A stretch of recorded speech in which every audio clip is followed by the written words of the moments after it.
ಲೋಕದ ಅವತಾರ. ನಾನು ಧರಿಸಿ ಭಾಗವತ ಕೃತಿಯಲ್ಲಿ ಇಷ್ಟು ಹೇಳಿದ ಮೇಲೆ ಒಂದು ಪ್ರಶ್ನೆ, ಹಾಗಾದ್ರೆ ಭಾಗವತದ ವಿರೋಧ ಆಗುತ್ತೆ, ಏನು ಭಾಗವತಕ್ಕೆ ಕೋಪ ಬರುತ್ತಪ್ಪ ನೀವು ಹಿಂಗೆ ಅರ್ಥ ಹೇಳಿದರೆ ಅಂತ ಒಂದು ಪ್ರಶ್ನೆ ಮಾಡಿಕೊಡ್ತೇನೆ ನಾನು. ಭಾಗವತಕ್ಕೆ ಕೋಪ ಬರುತ್ತೆ, ಅದಕ್ಕೆ ಯಾಕೆ ಕೋಪ ಬರುತ್ತೆ ಅಂದರೆ ತಥಾನಿ ಸುರಿಯದೆ ದಧ್ರೆ ಯಮಕಲ್ಪೇಯ ಪೃಷ್ಠ ಏಕಾದಶ ಹಿಂದು ಚತುರ್ದಶ ಅರಸಿಂಹಂ. ಅಲ್ಲಿ 6 ನಂಬರ್ ಬರ್ತದೆ ಸಂಖ್ಯೆ. ಕೂರ್ಮಾವತಾರ 11ನೇದ್ದು, ವರಾಹಾವತಾರ 12ನೇದ್ದು.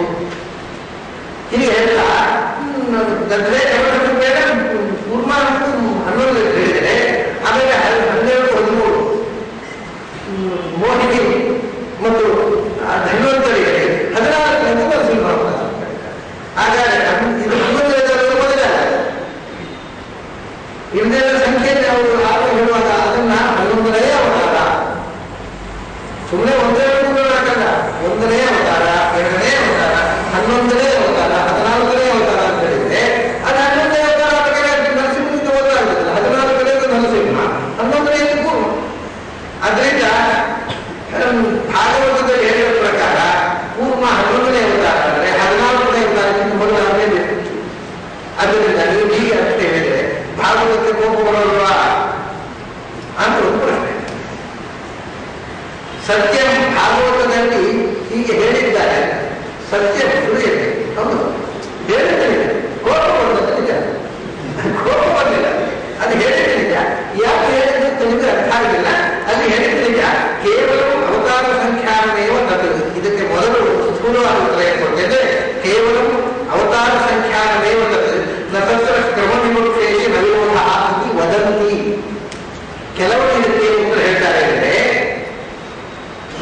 1ನೇ ಅವತಾರ, 2ನೇ ಅವತಾರ, ಅವತಾರ ನಂಬರ್ 1, ನಂಬರ್ 2, ನಂಬರ್ 3 ಅಷ್ಟೇ ಲೆಕ್ಕ. ಒಟ್ಟು ಅವತಾರಗಳು ಎಷ್ಟು ಸಂಖ್ಯೆ ದೊಡ್ಡ, ಅಲ್ಲಿ ಅವತಾರ ಕ್ರಮ ವಿಮುಕ್ತ ಇಲ್ಲ, ಬರೇ ಸಂಖ್ಯಾ ವಿಮುಕ್ತ ಅಂತ ಹೇಳಿಕೊಂಡು ಈ ವಿರೋಧವನ್ನ ಕೆಲವರು ಪರಿಹಾರ ಮಾಡ್ತಾರೆ. ಅದೊಂದು ಉತ್ತರ ಹೇಳ್ತಾರೆ ಅಂತ ನಾನು ನನ್ನ ಉತ್ತರ ಹೇಳ್ತಾರೆ ಕೆಲವರು. ಹಾಗೆ ಹೇಳಿ ನುಡಿಸಿಕೊಳ್ಳಿಕ್ಕಾಗ ಭಾಗವತದಲ್ಲಿ ಹೇಳಿದ್ದನ್ನ ಅದಕ್ಕೆ ಕ್ರಮ ವಿವರ ಇಲ್ಲ ಅಂತ ನುಡಿಸಿಕೊಳ್ಳಿಕ್ಕಾಗತ್ತೆ. ಆದರೆ ಪೂರ್ಣ ನುಡಿಸಿಕೊಳ್ಳಿಕ್ಕಾಗದು. ಯಾಕಂದ್ರೆ ಅಲ್ಲಿ ಏನಾಗಿದೆ ಅಂದರೆ ಹೀಗೆ ಉತ್ತರ ಹೇಳೋದು ಒಂದು ತೊಂದರೆ. ಅಲ್ಲಿ ವೇದವ್ಯಾಸ ಅವತಾರ, ರಾಮಾವತಾರಕ್ಕಿಂತ ಮೊದಲು ವೇದವ್ಯಾಸ ಅವತಾರವನ್ನು ಹೇಳ್ತಾರೆ. ವೇದವ್ಯಾಸ ಅವತಾರವನ್ನು ಮೊದಲು ಯಾಕೆ ಹೇಳಿದ್ದು ಅಂದರೆ ರಾಮಾವತಾರ ಪೂರ್ವಮುಖ್ಯಕ್ಕೆ ವೇದವ್ಯಾಸ ಅವತಾರ ಇದು ಸೂಚಯಿತು ಅಂತ ಬರ್ತಿದ್ದಾರೆ. ಹಾಗೆ ಕ್ರಮ ಹೊಂದುತ್ತಾರೆ. ಅದರ ವೇದವ್ಯಾಸ ಮೊದಲು ಯಾಕೆ ಹೇಳಿದ್ದು ಅಂದರೆ ರಾಮಾವತಾರಕ್ಕಿಂತ ಮೊದಲು ವೇದವ್ಯಾಸ ಅವತಾರ ಆಗಿದೆ, ಅದಕ್ಕೋಸ್ಕರ. ಹಾಗಾದ್ರೆ ಇಲ್ಲಿ ಪೌರ್ವಾಪರಿ ಕ್ರಮ ವಿಮೋಕ್ಷ ಉಂಟು ಆಚಾರ್ಯ ಸೂಚನೆ ಕೊಟ್ಟಿದ್ದಾರೆ. ಅದು ಈ ಉತ್ತರ ಪೂರ್ತಿ ಆಚಾರ್ಯರಿಗೆ ಸಂಬಂಧವಾದ ಹಾಗೆ ಕಾಣ. ಅದಕ್ಕೆ ವದಂತಿ ಹೇಳ್ತಾರೆ, ಅವರು ಬಾಯಿ ಕಟ್ಟಿದ್ದಾರೆ ನಮಗೆ ನ್ಯಾಯಾಲಯನೇ ಹೇಳ್ತಾರೆ, ಅದು ಹೇಳ್ಬೋದು, ನಮ್ಮಿಂದ ಆಕ್ಷೇಪ. ಆದರೆ ಅಥಾಪಿ ತತ್ರ ಕ್ರಮಭಂಗೇ ಬೀಜಂ ಇದಿತು ಚಿಂತ್ಯಂ ಭವತಿ.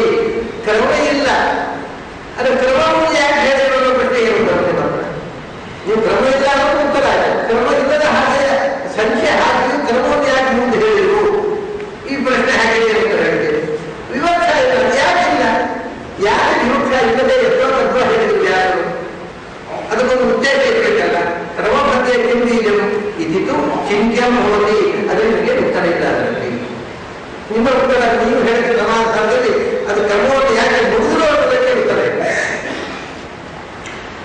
ಹಾಗಾದ್ರೆ ಮತ್ತೆ ನಿಮ್ಮ ಹೋದ್ರೆ ನಮ್ಮದು